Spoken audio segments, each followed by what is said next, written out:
welcome into another episode of The Playbook on Thursday night, not Tuesday night like normal, because we're just trying to navigate all the crazy scheduling with the state playoffs. And we got the Grand Lake boys head coach Mark Caldwell on the show today. Thank you so much for joining me today, and talk some Hornet basketball. And obviously didn't get the result you wanted last night against a really good Arcadia team. Just talk about that game and what you saw from your boys.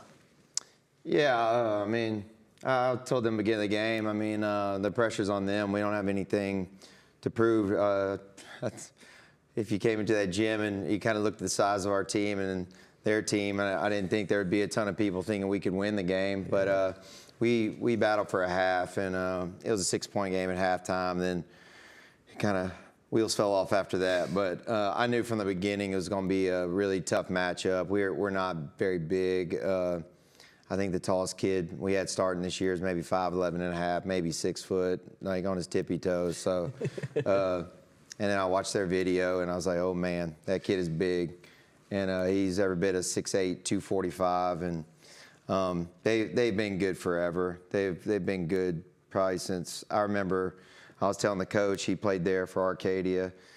And I remember being a little kid and they had a guy named Marcus Fizer who played in the NBA. And I watched him at the PMAC when I was probably like 5, 6 years old. And Arcadia was there almost every year. Playing, if they weren't winning it, they were playing for a state title or in the semis. So it's a tough atmosphere, but it's a real good community, and they love basketball up there. So I think it was a real good experience for our kids, moving forward. Yeah, and you had a pretty successful season and for your year back at Grand Lake. And just that was obviously your last game with this group. What kind of were the emotions after the game?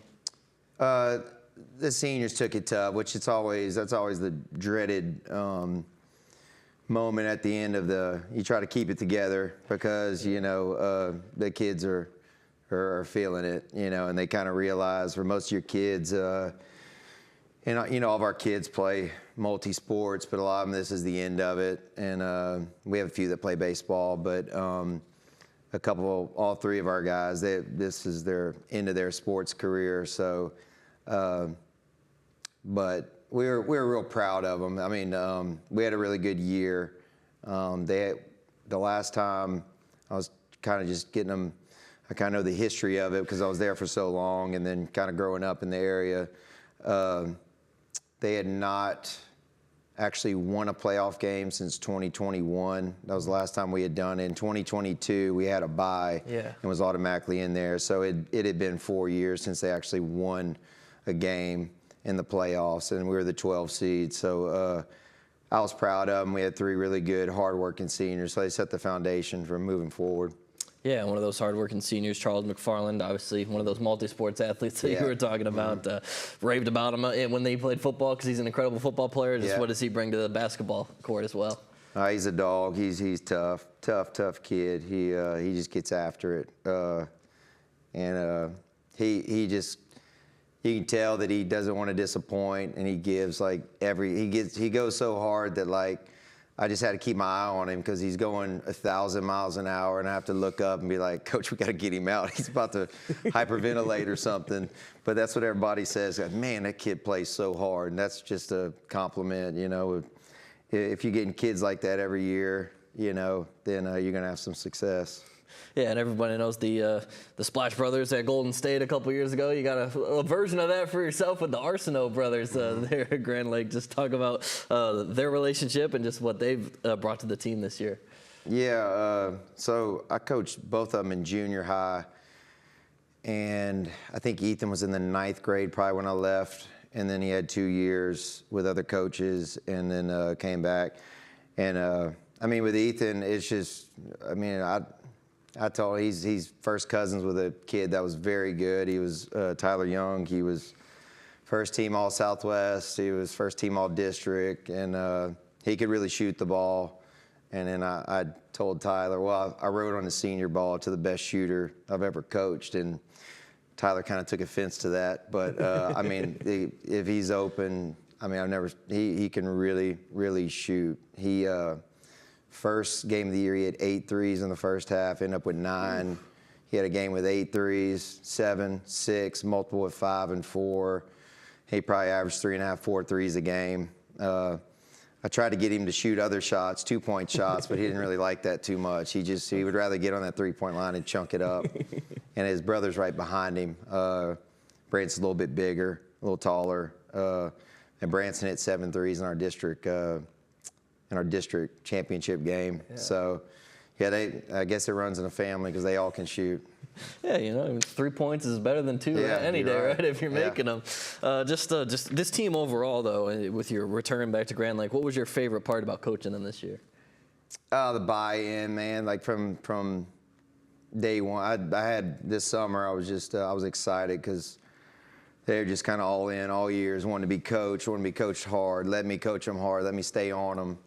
And you can tell they're just a true team. They didn't care who they. I mean, we probably have 5, 6 different guys lead us in scoring all year. So they're making the right passes, playing the right way, no selfishness. Just and at a school like ours, most of these kids went to K through 12 together, so they've been knowing each other since they're 4. They probably went to preschool together, so they're all friends. They all love each other. You know, they all hang out after. It's not just we play ball then go home. So. They were bought in. They played as a team, played extremely hard, and to get up to be like number 12, that's an accomplishment. And they moved in the right direction, and I was proud of them. Yeah, for sure. And just looking at the roster, a good chunk of that is basically the football team in the fall. Is that something that the Grand Lake High School kind of promotes in the athletics, playing multi-sports? Obviously, in the landscape these days where kids kind of focus on one sport and try and get as good as they can be with NIL and everything, focus on the individual. But just is that something at Grand Lake that they kind of promote the multi-sport athlete of it? Yeah, I guess I can be honest on here. There's a lot of schools that say that, but I think we actually do it. It's kind of one of those things. It moves from football season, everybody supports it, and then it moves on to basketball, and then moves on to baseball, where the whole community comes out. And me, Coach Wainwright, Coach Alton, Coach Dietz, Coach Dufresne, the whole boys staff, we're together every day. Our workout system is year-round. They see us together. We're friends. We hang out with each other. We like each other. And there's a kid this year, Mason Babineau, ended up being all district for us. He's been a just straight basketball player his whole life, and they were on him to play football. And to me, I'd rather them, play everything and get the experience. And to me, in football, you're just gonna get tougher. And Coach Wainwright is sincere about it. We're I open the gym on Sundays and Fridays and our days off, and those boys will come in during football season and shoot and play a little bit and have a ball in their hand. And our backup point guard, he's already been to multiple baseball practices. I think he played in a scrimmage and a game already. And that was just because I say, Coach, if we're in the heart of district, and I say, hey, Coach, if we're not doing nothing on Wednesday, he can go play baseball. To me, you better doing that than get on your phone and texting or Snapchatting or whatever. So I'd rather be doing something constructive. So to me, let them all play. I mean, they're young, they're kids. Let them play ball. Yeah. And you mentioned the community a little bit, how they just go from football to basketball to baseball, and the support is in droves. I've learned from just the short time that I've been here. I was kind of worried, during the week. I put them as team of the week, so I'm just going to be talking to them every week if I do. So what about this community? You think that it's just so special? Oh man, I told Charles's grandmother today over text. I was like, I kind of feel guilty sometimes because y'all do so much. It's just let me do something, But they have it all taken care of, and they just let me come coach, and that's a huge thing because you don't get that a lot at a lot of schools. I don't have to worry about the concession stand. Everybody sees the sports and you coach them, but there's a million other things that go, getting the T-shirts done and working concession, having somebody at the gate, just a billion things, getting the gym ready. I come in and I coach, and that's a testament to our administration, Miss Aguilar, and Coach Dufresne's our athletic director. They take care of us, man. I'm happy to be back there. Yeah, yeah, and this community obviously means a little more to you. You got a lot of family roots in this community with your dad coaching at Grand Lake, your mom teaching at Grand Lake. Just how does it feel to be back at home, basically? Yeah, I mean, it sounds cliche, but it feels right. It feels like I need to be there. Yeah.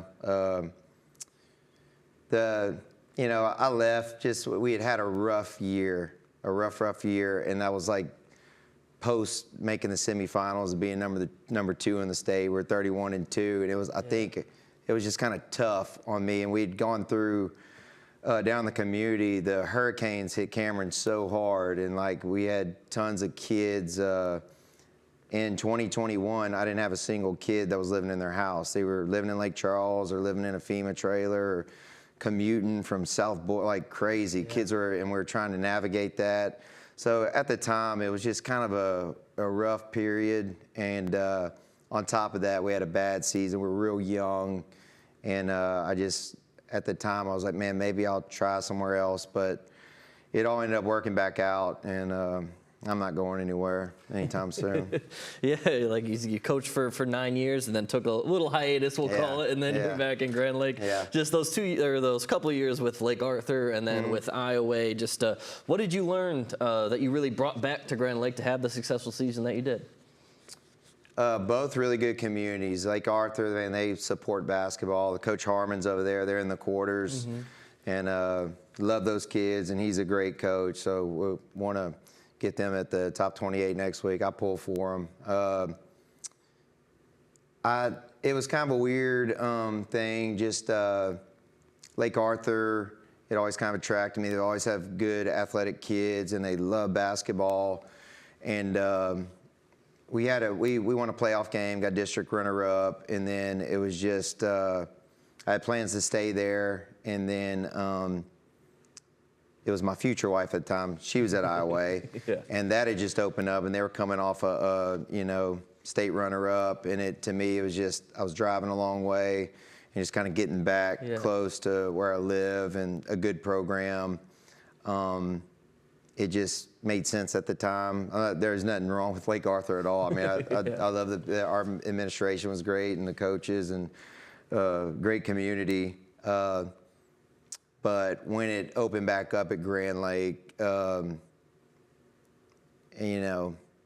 guess we're being truthful since I said something earlier. 4-day week's a game changer. Yeah. Just for coaches and teachers' sanity. If they had 4-day week everywhere, they would keep teachers. I guarantee, because everybody's happy down in Cameron Parish. So the 4-day week and just a couple other factors. But it made me really, I was on the other side of it with really good athletes, and then coming to Grand Lake, it's just kind of different. We don't have as many athletes. We have to play kind of a more cerebral, just very, very disciplined. We can't just really play ball, if that makes sense. Got to be real structured in what we do. Because like sometimes, at Lake Arthur and Iowa, you're so athletic, you can kind of just let them play and get away with that. We can't get away with that. Right. So, and I enjoy coaching that kind of basketball. I guess, have a little more control. I guess I'm selfish. I don't know. Yeah, of course. And I didn't know about that. Four day a week at school. I was wondering why everyone's so happy over at Grand Lake. And I think you drive in our campus, every teacher and coach is smiling. Yeah. And just going through. You talked a little bit, mentioned your wife a little bit about at Iowa coaching, and you've coaching basketball now for 10 plus years. Just what is it about basketball in this area that you kind of fell in love with? Grew up, my dad was a coach, my grandpa was a coach, so we just grew up, we're at the top 28 every year, watching great players, when I was down in Baton Rouge and moved to Lafayette, and super convenient now because I can just go right down the road and I can go watch whatever I want. So, just seeing multiple NBA players come through and watch them in high school and see them in person. But, in the area, I guess there's a lot of connections, a lot of ties. There's some older coaches now that coach my dad. They were younger coaches. My dad was older.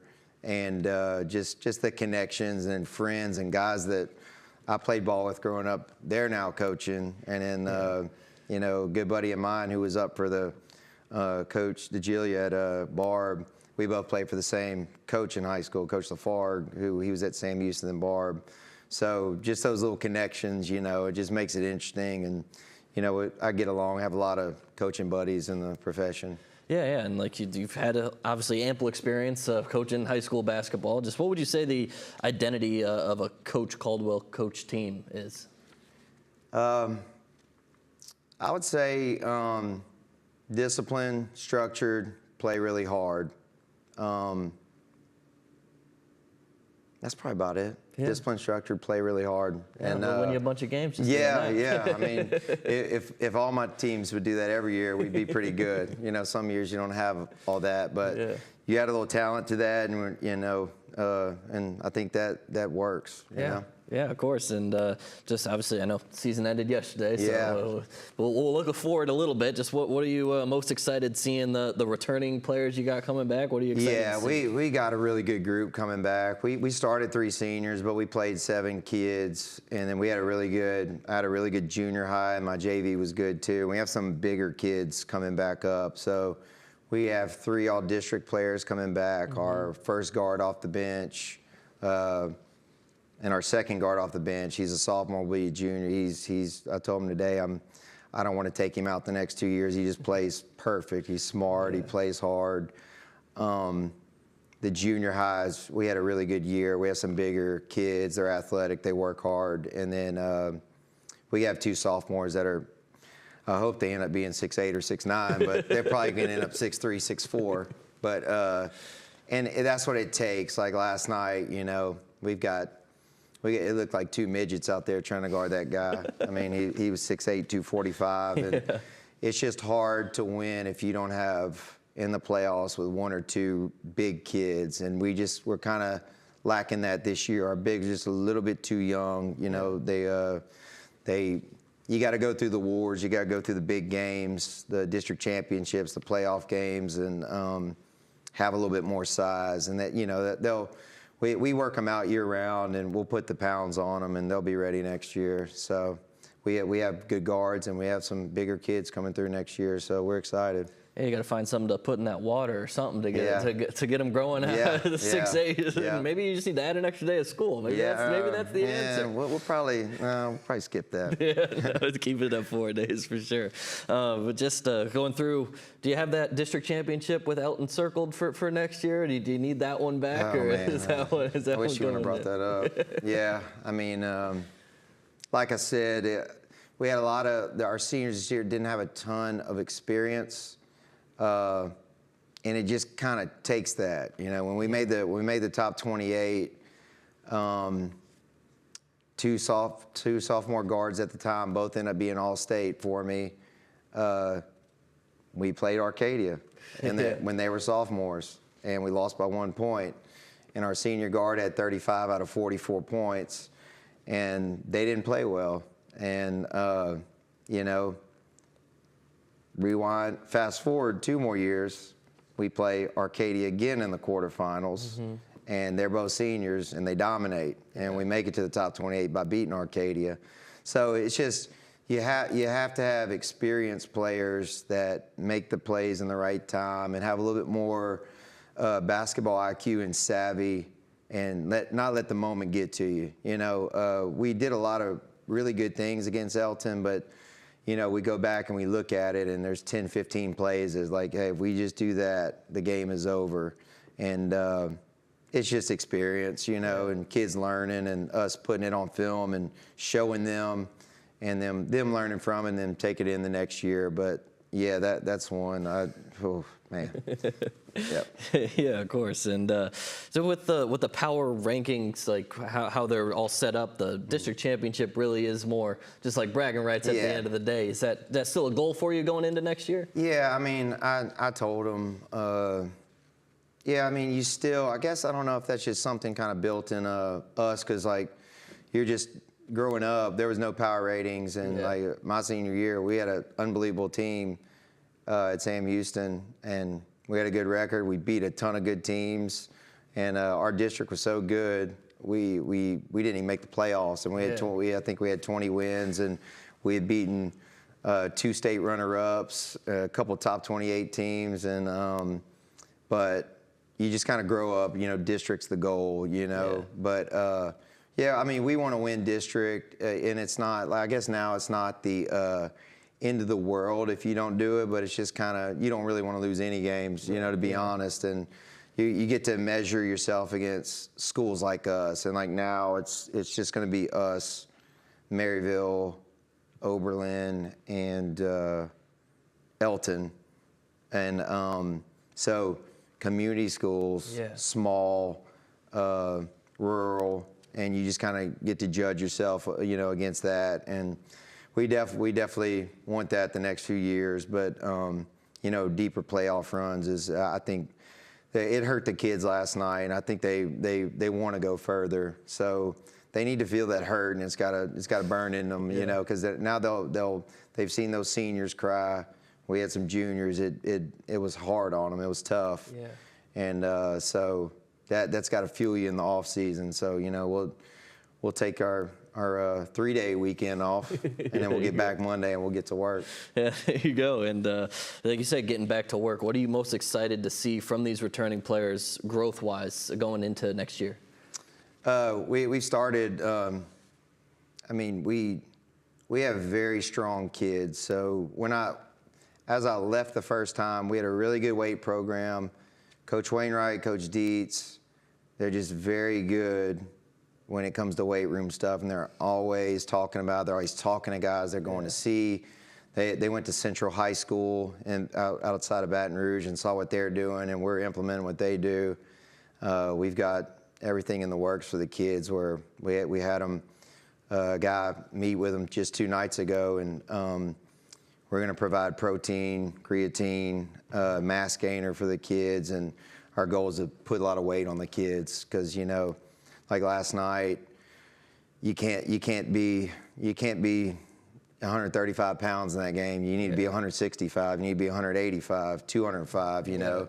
Because that's the competition you're going against. So the goal is just making the kids grow and get bigger, stronger, and get them better at basketball, and just seeing them mature into bigger, better athletes. Yeah, you just need to look at McFarland's thighs, and then they can really understand what that weight program like he's the first. So him and Kellen and Ethan didn't play football, but Kellen was a really good football player too. We've been in it for 6 years. So we have them 7 through 12. We'll have them 6 through 12 starting next year. Yeah. And we start lifting them in 7th grade. And Charles and Kellen are squatting over 400 pounds and 450. Yeah. And we're doing that the week of games. We're making them put weight on the bar. They're not scared to put the weight on there, and it's just kind of a mindset, And I truly believe that's like why we're able to have success, because our weight program is so strong, and we're always thinking outside the box, trying to get an edge, and I think it's just going to get better from here on out. Well, science hasn't figured out how to make them grow 5 or 6 inches. Yeah, that would be nice.